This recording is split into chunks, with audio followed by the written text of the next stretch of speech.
أعوذ بالله من الشيطان الرجيم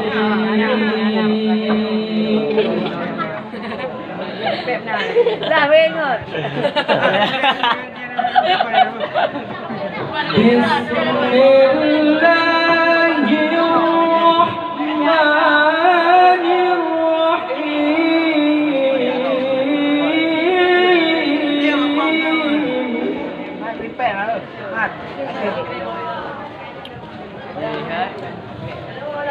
نحن نقص عليك أحسن القصص بما أوحينا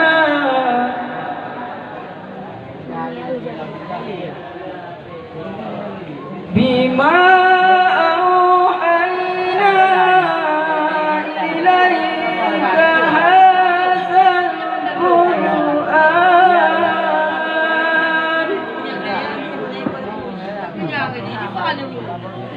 Lagi ngonyan Rupen. وإن كنت من قبله لمن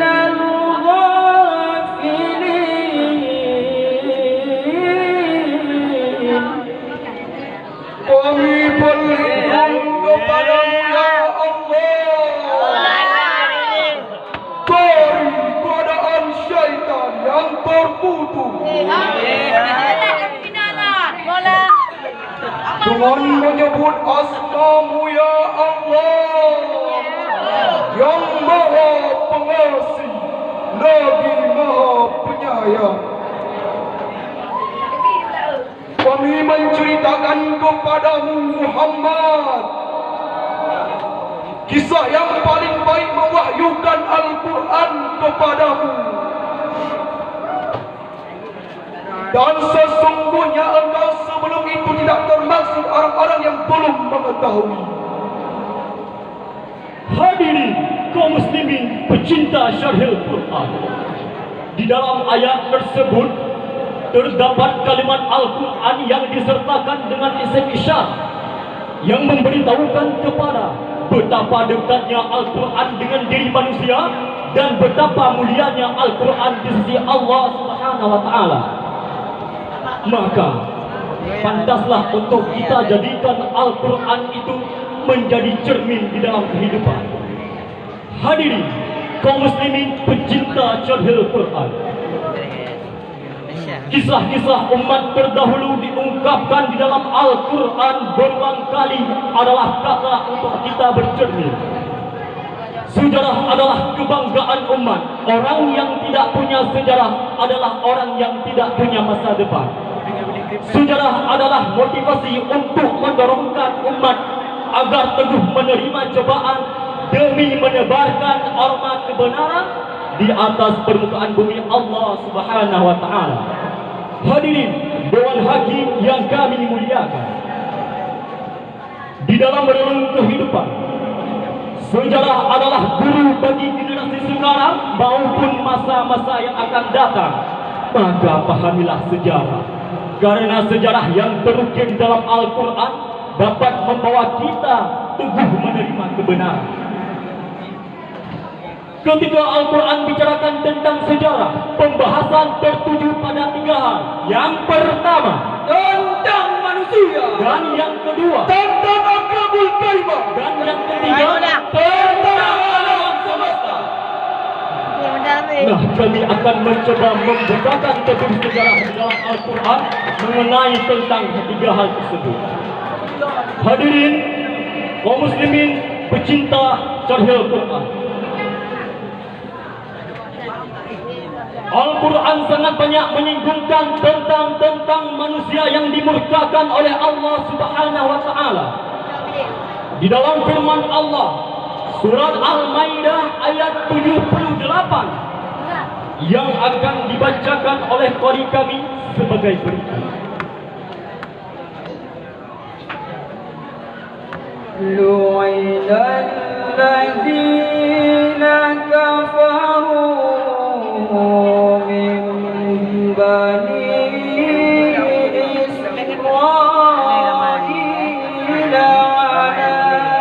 إسرائيل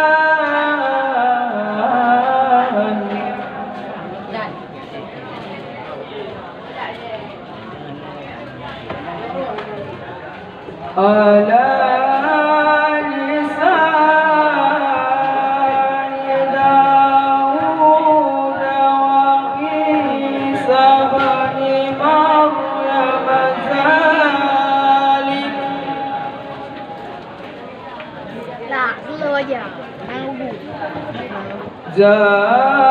ذلك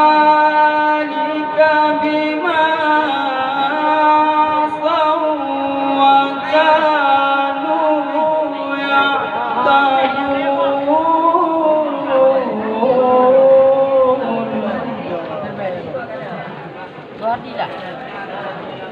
ذلك بما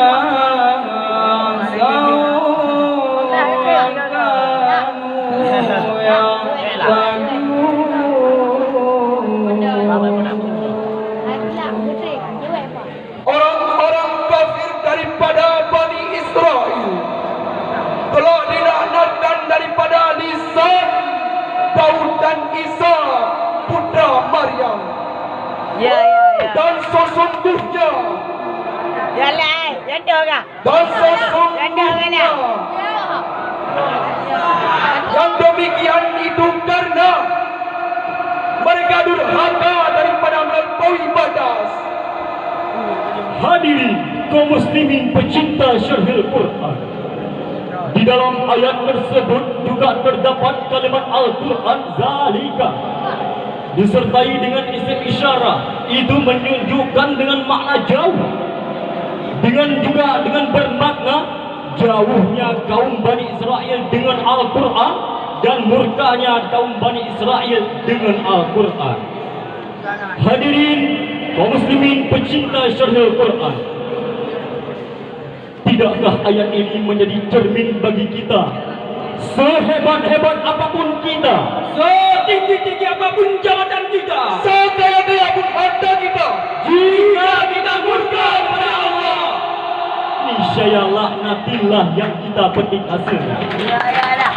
Cukup banyak orang-orang yang hebat di zaman dahulu, orang-orang yang berpangkat tinggi, tapi kemana mereka sekarang? Hebatnya Namrud mati hanya dengan seekor nyamuk. Kayanya Karun hilang di telan bumi. Tinggi apa Karun mati tenggelam bumi. Karena tidak ada yang bisa menepis kemurahan Allah Subhanahu wa taala. Maka taatilah saudara-saudara sekalian. Hadirin kaum muslimin pecinta syarhil Quran. Karena sejarah yang terukir di dalam Al-Quran hanyalah untuk kaum yang berfikir. Karena kisah-kisah di dalam Al-Quran bukanlah dongeng yang dibacakan waktu sebelum tidur, dan juga bukan mitos dari mulut ke mulut. Hadirin Dewan Hakim yang kami muliakan, di samping itu Al-Quran juga tidak sedikit menyinggungkan tentang alam semesta. Allah Subhanahu wa taala berfirman, Allahul ladzi khalaqas samawati wal arda wa ma bainahuma. Allah telah menciptakan 7 petala langit dan 7 petala bumi beserta isi keduanya. Ayat tersebut sudah ada di Lauh Mahfuz, tetap cocok untuk bagi kita sebagai umat-umat muslim. Hadirin kaum muslimin pecinta syarhil Quran, sebagai kaum yang berfikir tentu tidak akan mengatakan yang bahwa alam ini terjadi dengan sendirinya karena Allah yang telah menciptakannya. Dan coba jadikan Al-Quran sebagai gurumu supaya menjadi teladan bagi kita umat muslim. Jangan kalian jadikan buku-buku karangan luar, salah satunya buku karangan Charles Darwin. Dia yang menfatwakan di dalam bukunya yang bahwa alam ini bukan ciptaan Allah, akan tetapi berubah secara evaluasi dari tidak ada hingga menjadi ada karena kumpulan asap-asap dan debu-debu hingga membungkuk, maka jadilah bumi yang kita huni sekarang ini. Hadirin kaum muslimin pecinta syarhil Quran, Yang lebih anehnya dia menfatwakan yang bahwa manusia juga bukan ciptaan Allah Subhanahu wa taala, akan tetapi berasal dari seekor kera yang lama kelamaan berubah hingga menjadi manusia seperti sekarang. Bila benar pendapat dia adalah nenek moyang kita dari seekor kera, terus kenapa nenek moyang sekarang tidak berubah menjadi manusia sempurna? Hadirin kaum muslimin pecinta Syarhil Quran, dari awal cerahan kami dapat kita jadikan bahan refleksi untuk berfikir yang pertama, marilah kita belajar dari sejarah, karena sejarah di dalam Al-Quran bisa membawa kita pandai menerima kebenaran. yang kedua, Sejarah di dalam Al-Quran diturunkan hanya untuk kita yang mau berfikir, karena di dalam Al-Quran dapat membawa kita ke dalam menuju kebenaran. yang ketiga, Marilah kita belajar dari Al-Quran, karena Al-Quran menjadi cermin bagi kita. Dan yang keempat, sejarah di dalam Al-Quran adalah guru besar kita.